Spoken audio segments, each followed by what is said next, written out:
ሰላም ሰላም ቤተሰብ እንዴት ናችሁ? ሰላም ናችሁ ወይ? ሁሉ ሰላም? እኔ ጋር ሁሉ ሰላም እግዚአብሔር ይመስገን። ዛሬ በአንድ ጉዳይ ብቅ ብያለሁ። ይሄ ምንድነው? ስለ ህይወት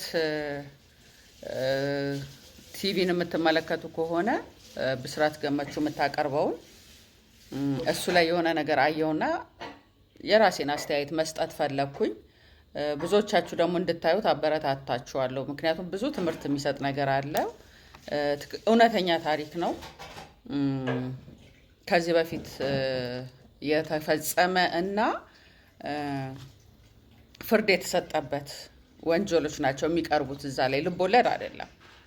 በድራማ በምናምን መልክ ታቅርበው እንጂ ልቦለድ አይደለም። ትክክለኛ ታሪክ ነው። ፍርድ የተሰጠበት ወንጀለኞቹም እንትን ያሉበት ማለት ነው። ፍርዳቸውን ያገኙበት ታሪክ ነው እና እሱን ስሰማ ምን አይነት ታሪክ ሰማሁኝ? ሰውየው ሰካራም ነው፣ ወጣት ነው፣ ሰካራም ነው። ሰውየው ስላልኩኝ ይቅርታ። ወጣት በቃ የመጠጥ ሱስ ያለበት ነው እና የዞረ ድምር ሃንጎቨር አለበት እና በሃንጎቨር ልጁንና ሚስቱን ይዞ ሲሄድ የመኪና አደጋ ይደርስበታል። የመኪና አደጋ ሲደርስበት ሚስቱና ልጁ ይሞታሉ። እሱ ደግሞ እጁ ይቆረጣል። ከዛ በኋላ ሰውየው በቃ የሚኖረው ህይወት ከቆሙት በታች ከሞቱት በላይ የሆነ ህይወት ማለት ነው። ሁሌ ይጠጣል፣ ራሱን እየቀጣ በቃ የጥፋተኝነት ስሜት እየተሰማው። ምክንያቱም ልጅና ሚስቱን ያጣው በሱ ስህተት፣ እጁንም ያጣው በሱ ስህተት እንደሆነ ስለሚያምን በጣም ራሱን እየቀጣ በቃ በተስፋ መቁረጥ ውስጥ ሲመላለስ በቃ ህይወት መሮት አስጠልቶት በጣም አደገኛ ሁኔታ ውስጥ እያለ አንድ ሚሴጅ ይገባለታል። ያ ሚሴጅ ምንድን ነው? ሰላም ነው ሚኪያስ የሚል ማለት ነው። እና ተሰምቶት የማያውቀው ስሜት ይሰማዋል። አንዳንዴ እንዴት ነው ከምትወዱት ሰው ከምታፈቅሩት ሰው የሆነ ሚሴጅ ሲገባ ልባችሁ ድንግጥ የሚለው ነገር የለም? እና ደግሞ የሆነ ሰው ስታዩ ልባችሁ ድንግጥ የሚለው ነገር አለ። እና እሱ በቃ ተሰምቶት የማያውቀው ስሜት ይሰማዋል። ልክ ሰላም ነው ሚኪያስ የሚለው ሚሴጅ ሲሰማ ማለት ነው። ከዛ በየቀኑ መጻጻፍ ሆነ ስራቸው። እኔ እኮ አውቃለሁ እናንተ ሰፈር ነኝ ምናምን፣ አንድ ሰፈር እንደሆኑ ትነግረዋለች ምናምን። ከዛ እለት በቃ ጠዋት ደህና አደርክ ወይ ነው፣ ማታ ደህና አደርልኝ ነው፣ እራት በላ ሆይ ነው፣ ምሳ በላ ሆይ ነው፣ ስራ እንዴት ነው፣ በቃ ሁሌ በቃ ትከታተለዋለች፣ ትጠይቋለች፣ ትንከባከበዋለች በስልክ በቻት። ከዛ ፍቅር ውስጥ ይገባል። ምክንያቱም በቃ አንዳንዴ እንደዚህ አይነት ነገር ሱስ ነው የሚሆንባችሁ። እንደገና አይቶት የማያውቀውን አይነት እንክብካቤ ምናምን ስለሆነ እንትን ያለው በቃ ሱስ ያዘው እና ትንሽ እንኳን ረፈድ ካደረገች በቃ መናፈቅ ምናምን ጀመረ ማለት ነው። ከዛ ኃይለኛ ፍቅር ውስጥ ይገባና አንዴ የሚስቱን እና የልጁ መቃብር ሐውልት አንስታ ትልክለታለች። በአንተ ልክ እንዳንተ ሆኜ ሄጃለሁ ብላ አበባና ሻማ አብርታ ትልክለታለች። ከዛ ይፈራታል፣ ይደነግጠና ይፈራታል። በቃ የሆነ የምትፈሩት ነገር የለም? በቃ የሆነ ሰው መንፈስም የሚመስላችሁ ነገር አለና ይፈራትና ከዛ ግን ሊያጣት ስላልፈለገ ጥያቄም አላበዛላት። በቃ ደንግጦ የጠየቃት ጥያቄ ምንድን ነው? እንዴት አወቅሽ? ከየት አገኘሽው? ምናምን እንዴት አወቅሽው ስል ረሳኸው እንደ አንድ ሰፈር ነን ብዬሃለሁ እኮ ምናምን ትለዋለች። ከዛ በቃ ከዛ በላይ ሊጠይቃትም አልፈለገም። ለምን? የሚያጣት መሰለው። በቃ እዚህ ስማች በጣም ሱስ ሆናበታለች። ከዛ እንደዛ ተባለና የሆነ ሰዓት ላይ አሁን ብዙ ጊዜ ዲያስፖራዎች ውሰዱኝ ነው የሚባሉት አይደለ? እሷ ግን ምን አለችው? ና ለምን አትመጣም? እኔ በቂ ስራ አለኝ፣ በቂ እንትን አለኝ እና ለምን መጥተህ አብረን አንኖርም?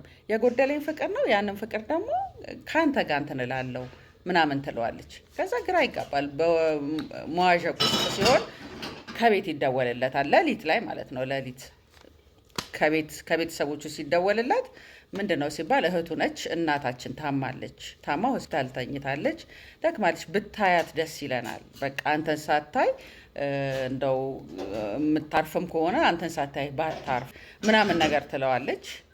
በተከታታይ የዚች የሳሌም ስልክ ደግሞ ይገባል።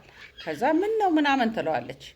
አይ እናቴ ታማለች። ታዲያ ለምን አትመጣም ምናምን። እህትየው ምና ብለዋለች፣ እሷ ምና ብለዋለች። እኔ ጋር እዚህ እኮ ዘንጠ መኖር ትችላለህ። እዛ እንደውም ወረቀት የለም፣ ከመጣ መመለስ አይችልም፣ ወረቀት የለውም እና በደንብ መኖር ትችላለህ እዚህ ሀገር ምናምን ብላ በቃ በጣም እህትየውም እሷም ምናምን ፑሽ ሲያደርጉት እሺልና ይመጣል ማለት ነው። ሲመጣ ቀጥታ ሆስፒታል ይሄዳል። የሰፈር ሰው ዘመድ ምናምን በቃ በጣም በደስታ ይቀበለዋል። እዛ ሄዶ እናትየውን አይቶ ይመጣል ቤት። በቃ ያደገበት ቤት ነው፣ ተወልዶ ያደገበት ቤት። በቃ ትዝተዋለ ምናምን ደስ ብሎት ከእህቱ ጋር በልተው ጠጥተው ቡና እየተጠጣ አንዲት ሴት ድፎ ዳቦ ይዛ ትመጣለች። ከዛ ምን አስጨነቀ ምን አስቸገረሽ ምናምን፣ ሳሌም ደግሞ ምን አስቸገረሽ ምናምን ትላለች። ከዛ ይደነግጣል፣ ያያታል። ሀይ ሚኪያስ ምናምን ምናምን ትለውና